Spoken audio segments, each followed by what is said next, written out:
वपू काळे याने थोडक्या शब्दात जीवनातील आनंदाचे रहस्य सांगितले. शुभ्र दही पाहिलं की तोंडाला पाणी सुटतं. खायचा मोह होतो. पण चमचा बुडवला की दही मोडणार, थोड्या वेळाने चोथा पाणी होणार हे ठरलेलं असतं. पण म्हणून मी ते दही मोडलंच नाही तर at the end of the day ते दही आंबट होऊन जाईल. अजून काही दिवस तसंच ठेवलं तर ते खराब होऊन जाईल. मग उपयोग काय त्या परफेक्टली सेट झालेल्या दह्याचा? मनात विचार आला, आयुष्यही असंच असतं नाही का? दह्यासारखं सेट झालेलं आयुष्य नक्कीच आवडेल, पण ते आयुष्य तसं सेट राहिलं तर त्यातली गोडी निघून जाईल, वायाच जाणार ते. त्यापेक्षा रोजच्या रोज आयुष्याचं दही नव्यानं विरजायचं.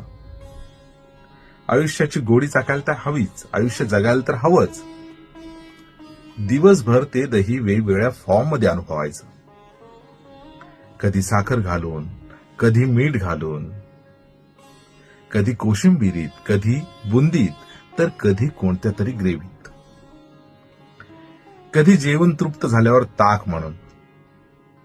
मला ना ह्या ताकाचा हवं तितकं पाणी सामावून घेण्याचा गुणधर्म फार आवडतो.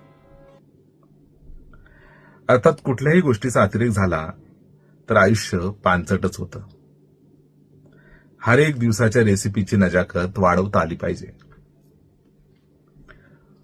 उद्याचं दही लावायला मग रात्री झोपण्यापूर्वी दिवसभरात जगलेल्या ल्युकवॉर्म क्षणांनी परत दही विरजायचं.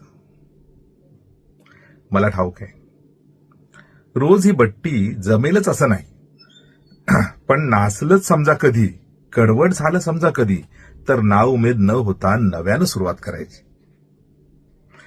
मग त्याकरता दुसऱ्याकडून विरजण मागायची वेळ आली तरी त्यात कमीपणा नसतो.